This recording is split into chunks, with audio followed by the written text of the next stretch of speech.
you. Here I will show you how to make a default website address using Google Chrome.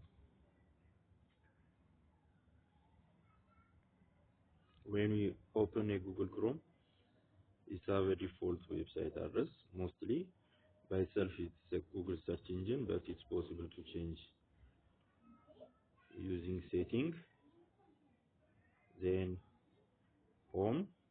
For instance, a default is Google. We can make it into uh, YouTube,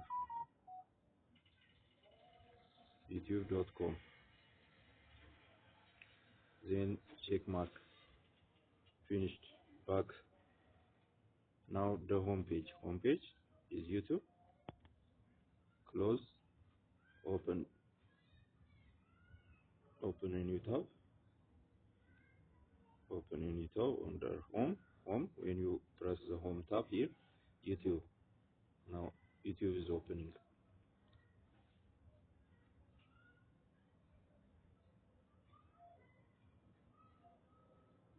Okay. Thank you.